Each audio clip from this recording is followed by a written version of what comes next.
VBGO ସ୍କୁଲର ବାର୍ଷିକ ଉତ୍ସବ। ଛାତ୍ରଛାତ୍ରୀମାନଙ୍କୁ ଭଲ ମଣିଷ କରି ଗଢ଼ି ତୋଳିବା ଆମ ସମସ୍ତଙ୍କ ଗୁରୁଦାୟିତ୍ୱ।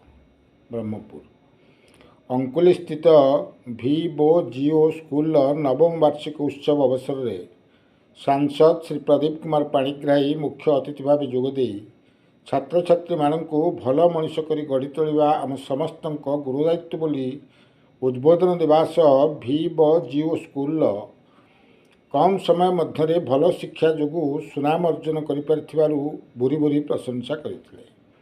ବିଶିଷ୍ଟ ସମାଜସେବୀ ତଥା ମହାନ ସଂଘର ସଭାପତି ଶ୍ରୀ ସୁଶାନ୍ତ କୁମାର ସାବତ ମୁଖ୍ୟ ବକ୍ତା ଭାବେ ଯୋଗଦେଇ ଅଭିଭାବକମାନେ ନିଜ ପିଲାମାନଙ୍କୁ ଉଚ୍ଚଶିକ୍ଷା ଓ ଉଚ୍ଚ ସଂସ୍କାର ଦେବା ସହ ମାଟି ମା ଓ ମାତୃଭାଷାକୁ ଭଲ ପାଇ ଦେଶ ମାତୃକାର ସେବକ ଭାବେ ଗଢ଼ି ତୋଳିବା ଉଚିତ ବୋଲି ମତବ୍ୟକ୍ତ କରିବା ସହ ମାଆମାନେ ପିଲାଙ୍କୁ ଜଙ୍କ ଫୁଡ୍ ମେମୋ ପିଜା ଠାରୁ ଦୂରରେ ରହି ପାରମ୍ପରିକ ଖାଦ୍ୟ ଅଭ୍ୟାସ କରିବା ଉଚିତ ବୋଲି ପରାମର୍ଶ ଦେଇଥିଲେ। ସ୍ଥାନୀୟ କର୍ପୋରେଟର ଶ୍ରୀମତୀ ସାବିତ୍ରୀ ନାୟକ ସମ୍ମାନିତ ଅତିଥି ଭାବେ ମଞ୍ଚାସୀନ ଥିଲେ। ବିଦ୍ୟାଳୟ ପ୍ରତିଷ୍ଠା ସଦସ୍ୟ ଶ୍ରୀ ବିବେକାନନ୍ଦ ଦାସ, ଅଧ୍ୟକ୍ଷା ଶ୍ରୀମତୀ ପୁଷ୍ପାଞ୍ଜଳି ଦାସଙ୍କ ପ୍ରତ୍ୟକ୍ଷ ପରିଚାଳନାରେ ଅନୁଷ୍ଠିତ କାର୍ଯ୍ୟକ୍ରମରେ କୃତି ଛାତ୍ରଛାତ୍ରୀମାନଙ୍କୁ ଅତିଥିମାନେ ପୁରସ୍କୃତ କରିଥିଲେ। ଛାତ୍ରଛାତ୍ରୀଙ୍କ ଦ୍ୱାରା ପରିବେଷିତ ସାଂସ୍କୃତିକ କାର୍ଯ୍ୟକ୍ରମ ବେଶ ଆଦୃତ ହୋଇଥିଲା। ସ୍କୁଲର ଶିକ୍ଷୟିତ୍ରୀ, କର୍ମଚାରୀ ଏବଂ ଅଭିଭାବକମାନେ ପରିଚାଳନାରେ ସହଯୋଗ କରିଥିଲେ। ବ୍ରହ୍ମପୁରରୁ ସୁନୀଲ ବିଶ୍ୱାସଙ୍କ ରିପୋର୍ଟ, କ୍ରାନ୍ତିଧାରା ନ୍ୟୁଜ୍।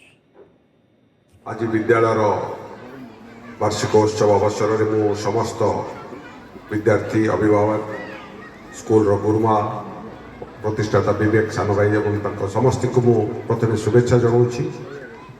ଆଜିକାର ମୁଖ୍ୟ ଅତିଥି ଆମର ପ୍ରିୟ ସାଂସଦ ଡକ୍ଟର ପ୍ରଦୀପ ପାଣିଗ୍ରାହୀ ମହୋଦୟ, ଆଜିକାର ସମ୍ମାନିତ ଅତିଥି ସ୍ଥାନୀୟ କର୍ପୋରେଟର ସବିତା ନାୟକ ମହୋଦୟା ଏବଂ ବିଦ୍ୟାଳୟର ଅଧ୍ୟକ୍ଷା ଏବଂ ପ୍ରତିଷ୍ଠାତା ସାନ ଭାଇ ବିବେକ ଓ ଆପଣମାନେ। ମୁଁ ପ୍ରାୟ ଯେମିତି ମାନ୍ୟବର ସାଂସଦ କହିଲେ, ବିଦ୍ୟାଳୟର ଉଦ୍ଘାଟନ ସମୟରୁ ଆମମାନେ ସବୁବେଳେ ପ୍ରତିବର୍ଷ ଆସୁଛି। ମୁଁ ଦୀର୍ଘ ବର୍ଷ ଧରି ଗଲା ବର୍ଷ ବି ଆସିବାର ସୁଯୋଗ ପାଇଥିଲି। ମୁଁ ଗୋଟିଏ 2-3 ପଦରେ ମୋର ବକ୍ତବ୍ୟକୁ ବିରାମ ଦେବି, ଯେହେତୁ ପିଲାଙ୍କର ସାଂସ୍କୃତିକ କାର୍ଯ୍ୟକ୍ରମ ରହିଛି। ଏଠି ମାଆମାନେ ବସିଛନ୍ତି, ମୁଁ ମାଆମାନଙ୍କୁ ପ୍ରଥମେ କହିବି, କେତେଜଣ ମାଆ ଚାହାନ୍ତି ନିଜ ପିଲା ପାଠ ପଢ଼ିକରି ଭଲ ମଣିଷ ହେବ? ଆମେ ସମସ୍ତେ ଚାହାନ୍ତି ମୋ ପିଲା ପାଠ ପଢ଼ିକରି, ମୁଁ ସିଧା ସିଧା କଥା କହିବି, ମୁଁ ଭାଷଣ ଦେବାର ଜାଣେ ନା, ମୁଁ ଜଣେ ସମାଜସେବୀ, ମୁଁ କର୍ମରେ ବିଶ୍ୱାସ କରେ। ଆମେ ସମସ୍ତେ ଚିନ୍ତା କରନ୍ତି ମୋ ପିଲା ପାଠ ପଢ଼ିକରି IAS ହଉ, ଡକ୍ଟର ହଉ, ଇଞ୍ଜିନିୟର ହଉ। କେତେଜଣ ମା ଚାହାନ୍ତି ଯେ ମୋ ପିଲା ପଢ଼ିକରି ବିବେକାନନ୍ଦ ହଉ, ଗୋପବନ୍ଧୁ ହଉ। ବହୁତ କମ୍ ଲୋକ ଚାହିଁବା। ମୋର କହିବାର ଅର୍ଥ ହେଲା, ଆମେମାନେ ପିଲାକୁ ଶିକ୍ଷା ଦେବା, ଜ୍ଞାନ ଦେବା, ନିଜର ଜୀବିକା ପାଇଁ ସେମାନଙ୍କର ରାସ୍ତା ବତେଇବା, କିନ୍ତୁ ତାହା ସହିତ ସେମାନଙ୍କୁ ଭଲ ମଣିଷ ତିଆରି କରିବା ଆବଶ୍ୟକ, ଯେଉଁଟା ମାଆମାନେ କରିପାରିବେ। ସ୍ୱାମୀ ବିବେକାନନ୍ଦ ହୁଅନ୍ତୁ, ଗୋପବନ୍ଧୁ ହୁଅନ୍ତୁ, ନେତାଜୀ ହୁଅନ୍ତୁ, ସେମାନଙ୍କ ପରିବାରର ସଂସ୍କାର ଯୋଗୁଁ ସେମାନେ ଆଜି ମହାପୁରୁଷ ଭାବେ ଗଣିତ ହୋଇପାରିଲେ।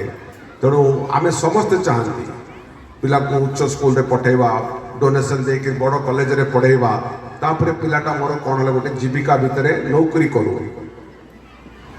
କରେକ୍ଟ କଥା ସମସ୍ତେ ଭାବନ୍ତି, କିନ୍ତୁ ଆମେ ଯଦି ଠିକ୍ ସେ ଚିନ୍ତା କରିବା, ପିଲାଟା ମୋର ନୌକର ହେବା ଆବଶ୍ୟକ ନା ନିଜେ ସ୍ୱାବଲମ୍ବୀ ହେଇକରି ସେ କିଛି ଲୋକଙ୍କୁ କାର୍ଯ୍ୟ ଦେବା ଆବଶ୍ୟକ? ସେ ଗୋଟେ ଭଲ ମଣିଷ ହେବା ଆବଶ୍ୟକ ନା ଗୋଟେ ଭଲ ଅଫିସର ହେବା ଆବଶ୍ୟକ? ଭଲ ଅଫିସରକୁ ବହୁତ ଲୋକ ମନେ ପକାନ୍ତି, ବଡ଼ ଅଫିସର ଆସନ୍ତି ଯାଆନ୍ତି, କିନ୍ତୁ ଭଲ ମଣିଷ ସବୁଦିନ ପାଇଁ ନମସ୍ୟ ହେଇକି ରହେ।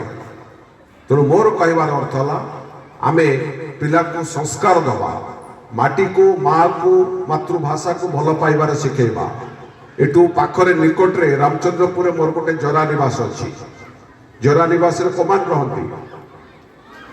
ଯେଉଁମାନଙ୍କର ପିଲାମାନେ ଅଯୋଗ୍ୟ ବାହାରନ୍ତି, ଯେଉଁମାନଙ୍କର ପିଲାମାନେ ସଂସ୍କାର ଜାଣିନାହାନ୍ତି, ସେମାନେ ସେ ପିଲାମାନଙ୍କର ବାପା ମା ମୋ ପାଖରେ ଆଶ୍ରମରେ ଅଛନ୍ତି। କାହାର ପିଲା ଆପଣଙ୍କର ବଡ଼ A କ୍ଲାସ୍ କଣ୍ଟ୍ରାକ୍ଟର ଅଛି, କାହାର ପିଲା ଏକ୍ଜିକ୍ୟୁଟିଭ୍ ଇଞ୍ଜିନିୟର ଅଛି, କାହାର ପିଲା IPS ଅଫିସର ଅଛି, କାହାର ପୁତୁରା IAS ଅଫିସର ଅଛନ୍ତି। ତାଙ୍କର ପ୍ୟାରେଣ୍ଟସ୍ ମୋର ଆଶ୍ରମରେ ଅଛନ୍ତି। ସେମାନେ ଯେତେବେଳେ ଆସନ୍ତି ମୁଁ ତାଙ୍କୁ କହେ, ଆଜ୍ଞା କ'ଣ ଆପଣ ଶିଖେଇଲେ ପିଲାଙ୍କୁ? ସେ କହେ, ମୋ ପୁତୁରା, ଆଜ୍ଞା ମୋ ପୁଅ IPS ପୋଲିସ ଅଧିକାରୀ। ଜଣେ ମା ଥିଲେ, से गर्व में कहते मो पिला पुलिस अधिकारी हाई प्रोफाइल अच्छी यदि कौन टे से धमका दिए मुझे माँ को पचारि तुम ये कहीं आस पिला तुम पुलिस अधिकारी कल पिला भल मनीष कल ना आम मैंने समस्त देखुवा सामाजिक स्थिति मुझे कहूँ मो पिला कौट अच्छी मो पिला लंडन अच्छी बड़े प्राउड फिल करके कहते मो पिला कौट अच्छी बेंगलोर अच्छी किंतु पाखरे जिते बर्धक्य अवस्था आसे जो जरूरत आसे से पिला पाखरे नहांती कहीं आम माटी को माँ को मातृभाषा को भल पाइबा शिखे ना पाखरे आम संस्कार देना आई एजुकेशन